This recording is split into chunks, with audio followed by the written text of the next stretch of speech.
आप 80 लाख क्यों मांग रहे हैं? 1,80,000 क्यों नहीं मांग रहे? वही सर। मतलब 1,80,00,000 क्यों नहीं मांग रहे? सर,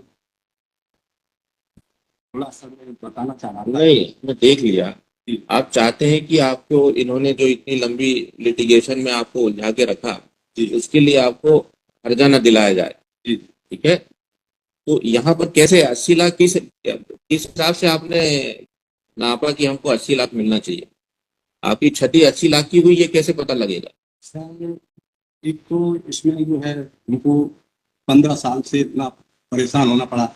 इनके जो है कारनामों से हमारी पत्नी जो है 1999 में सदमे से जो है मतलब वो पागल हो गई, जिसका इलाज जो है शासकीय मानसिक चिकित्सालय ग्वालियर में निरंतर 4 साल चला। उसके बाद भी साहब और फिर जो है इन्होंने मेरे मेरे से साहब शुरू से ही निम्न श्रेणी लिपिक पे मेरी भर्ती हुई थी, और इन्होंने शुरू से ही उच्च श्रेणी लिपिक, कैशियर और वरिष्ठ लेखापाल यानी 3-3 पदों पर लगातार काम लिया और पैसा दिया नहीं। और बशर्ते जब जब जितने पदों पर काम लिया तो साहब जो भी मेरे पे गड़बड़ी जो समझ में आई डिपार्टमेंट की, उसकी मैंने शिकायत की तो उसी के एवज में इन्होंने हमको जो 1994 में मैंने शिकायत पहले भी कोई स्तर पर की तो उन्होंने नहीं सुनी। तो फिर मैंने उसके बाद एमडी तत्कालीन एमडी श्री भाई प्रसाद जी के यहाँ जो है हमने भोपाल में की गोपनीय शिकायत वो भी सर, क्योंकि अगर पता पड़ जाएगा तो मेरे को ही लोग मार देंगे। तो गोपनीय शिकायत को इन्होंने 94 में उजागर भी कर दिया डिपार्टमेंट में कि इनकी गोपनीय शिकायत पर एक जो है इसमें जांच करने पर ये प्रकाश में जो हेरा फेरी गबन और इसका प्रकरण प्रकाश में लाया, और फिर इन्होंने हमको ही साहब सस्पेंड कर दिया। सस्पेंड कर दिया साहब 94 में सस्पेंड करके फिर जब मैंने वहां बताया कि साहब मेरी शिकायत करता हूँ, मेरे को ही सस्पेंड कर दिया, ये कैसे साहब? तो फिर उन्होंने टूटी पे हाथ ले लिया। फिर हमारी जो है देश भावना से हमारी जांच को जो है 1999 तक लंबित है जानबूझ करके, जिससे हमको 1995 में हमसे जूनियर सैकड़ों लोगों की प्रमोशन हो गए, हमारा प्रमोशन भी नहीं हो पाया था। और फिर उसके बाद में हमको इन्होंने डिसमिस कर दिया साहब, मतलब शिकायत करता कोई, और उसमें ये आरोप लगाए कि जांच में आरोपी पर आरोप प्रमाणित नहीं पाए गए, परंतु वरिष्ठ अधिकारियों की शिकायत के आरोप प्रमाणित आ गए, मतलब उन्हें हेरा फेरी और तो इसकी फिर जो है मेरे को डिसमिस कर दिया। तो मैंने जो है माननीय श्रीमान वित्तीय सलाहकार मुख्य अधिकारी के यहाँ अपील की तो उन्होंने हमारी अपील सुनवाई की और उनके आदेश को वैधानिक अनुचित जो 99 में पारित किया था संभागीय प्रबंधक द्वारा, जबकि वे इस संबंध में सक्षम अधिकारी भी नहीं है। आदेश में साफ लिखा गया कि 1983 एमडीओ के अंतर्गत संभागीय प्रबंधक एक कार्रवाई के लिए सक्षम अधिकारी नहीं है, फिर भी इन्होंने जो है ऐसा करके और ये आदेश अनुचित अवैधानिक पाए जाने से निरस्त किया जाता है, उनको पूर्व से सीटों में पदस्थ किया जाता है। और जो 3 महीने का जो वेतन था वो हमारे, हालांकि हमारा दोष नहीं था, फिर भी साहब हमारी जो छुट्टी थी मुझसे पैसे काट दिए। तो मैंने कहा चलो ठीक है, नौकरी तो मिल गई, वैसे मर रहे तो परिवार तो फल जाएगा। उसके बाद में साहब जो है इन्होंने इतने पदों पर जब हम मांग करते थे, जैसे हमारा पैसा तो इतने पदों पर ले रहे तो पैसा नहीं दे रहे साहब।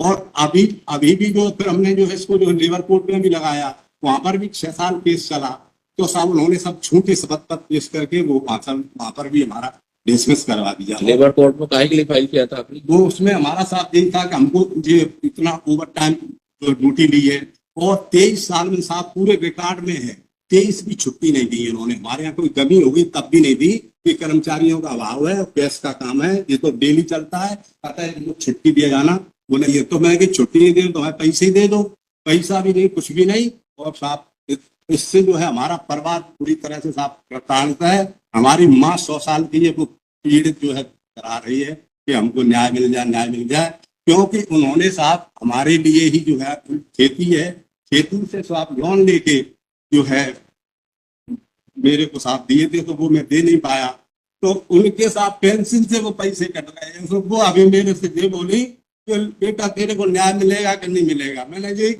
निश्चित मिलेगा मैं साहब, और मैं इसलिए और मांग रहा हूँ कि साहब जो है अगर गलत होता 40 पिटीशन इसमें साहब रिकॉर्ड में हमने जो एग्जैक्ट नंबर 3 पे पेश किए, 40 पिटीशन लग गई साहब। और अब हम गरीब आदमी है साहब, कहाँ से लगाए, कहाँ एक राजा और कहाँ रंग की लड़ाई साहब, बहुत परेशान हूँ। तो मैं माननीय न्यायालय से ये गुजारिश करता हूँ जो भी हो तो हमारी माँ का वो कर्जा चुक जाए बस। और बस मेरे ऊपर भी 5 लाख का बैंक का कर्जा है। और जो है 5 साल से दत्त मंदिर पर जो सेवा कर रहा था। यहाँ पे जो हमारे जय सिंह सूर्यवंशी है वो उसके ट्रस्टी हैं। तो उन्होंने वहां से भी हमको यही सत्ता के कारण हटा दिया है 6 महीने से, जिसकी हमने कलेक्टर साहब के पास हमारी माँ ने खुद गुहार लगाई थी। उन्होंने 15 दिन में निराकरण करने के आदेश दिए थे, लेकिन आज तक वहां पर भी जो है जांच में लीपापोती की जा रही है। इससे हमारी कोई जांच नहीं हो रही है। कमिश्नर साहब ने संभागायुक्त उनसे मिले, उन्होंने भी कहा मैं तुमको न्याय दिलवाऊंगा तो चाय भी पिलवाऊंगा। मैंने साहब कब, हम भी सोच रहे हैं कि हमारी माँ की थोड़ी इच्छा वो पूरी हो जाए। ठीक है बघेल साहब, हमने सुन लिया आपकी बात। जी आप जो है गलत जगह पर अपनी लड़ाई लड़ रहे हैं। ठीक है, इस पिटीशन में हमारे पास में कोई तरीका नहीं है कि जो आपकी परेशानी है, आपको जो इन्होंने प्रताड़ित किया है, उसको हम इसमें किसी तरह से जांच पाए। आपको इसके लिए जाना पड़ेगा डिस्ट्रिक्ट कोर्ट में, वहां पर आपको दावा लगाना पड़ेगा इनके खिलाफ में, और तब वहां पर डिसाइड होगी, गवाही वगैरह दे करके सिद्ध करना पड़ेगा। यहाँ पे नहीं हो सकती ये सब चीजें। एक निवेदन और करना चाह रहे हैं माननीय न्यायालय से।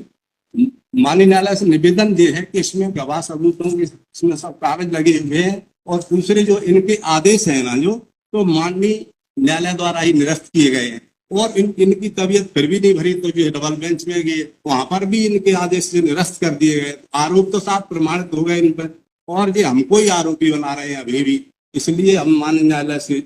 ठीक है, और कुछ बोलना चाहते हैं?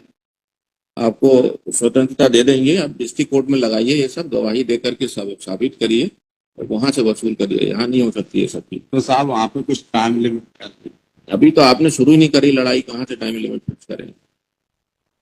आप लगाइए वहां पर, वो करेंगे अपने। और आप ये स्वयं मत करिए, नहीं तो ये इसी तरह से भटकते रहेंगे। किसी को अपनी लीगल सहायता लीजिए किसी से, तब आप सही समय जगह पर पहुंच पाएंगे ना। आप हमारे सामने खड़े हैं इसलिए क्योंकि आपको पता नहीं है कि ये कहाँ पे होना चाहिए। जी सर। ठीक है,